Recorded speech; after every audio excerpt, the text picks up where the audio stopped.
No final de fevereiro, o jovem Alan de Souza morreu na favela da Palmeirinha, atingido por policiais.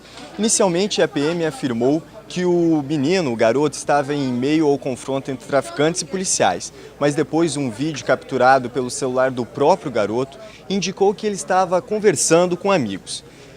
Mas como funciona a cobertura da mídia em relação a casos de violência? Esse foi um dos temas do seminário que houve aqui na PUC chamado Mídia, Discurso do Medo e Leitura da Sociedade. Uma das palestrantes foi a idealizadora do jornal Cidadão, Renata Souza. Renata, como você analisa a cobertura da mídia nesse cenário de violência? Ela ainda é estereotipada?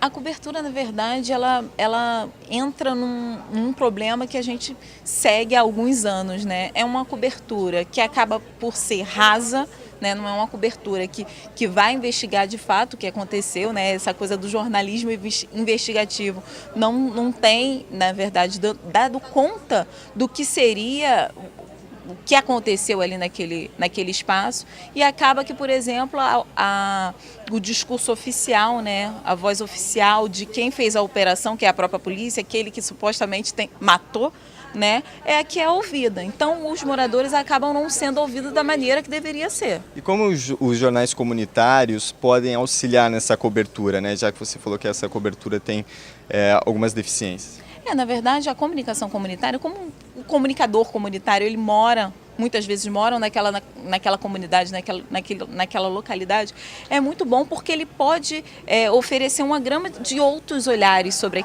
aquele assunto. Por exemplo, dando acesso à família da vítima, né, para a pessoa contar quem era aquele cara, tal, porque sofre um processo que é muito complicado, que é o da vítima ter que dizer que ela não é traficante, que ela não ter que provar, né, na verdade, que ela não é traficante, como a polícia disse anteriormente, e o que muitas vezes, infelizmente, vira a manchete do jornal. Renata, muito obrigado. Quem também participou dessa palestra foi o jornalista do jornal O Globo, Chico Otávio. Chico, quais são as principais dificuldades enfrentadas pelos jornalistas nessas coberturas, né? E qual é a relação dele com os policiais, com a comunidade? Bom, primeiro eu queria dizer para você que quando eu comecei no jornalismo há algumas décadas atrás, ainda se escrevia presunto para falar de morto, elemento, viatura, né? O repórter de polícia muitas vezes andava armado, era amigo do delegado. Havia casos em que o próprio repórter ajudava ali o policial a dar um tapa no meliante, certo? E então, pensando assim, eu defendo que houve uma evolução, né? O jornalismo, reportagem de polícia, deixou de ser isso para ser uma reportagem sobre segurança pública, né? As matérias passaram a ter um foco nos abusos policiais também. Estabeleceu-se outras interlocuções, Ministério Público, Defensoria Pública, organizações não governamentais. Agora é óbvio que a gente ainda tem dificuldade, né?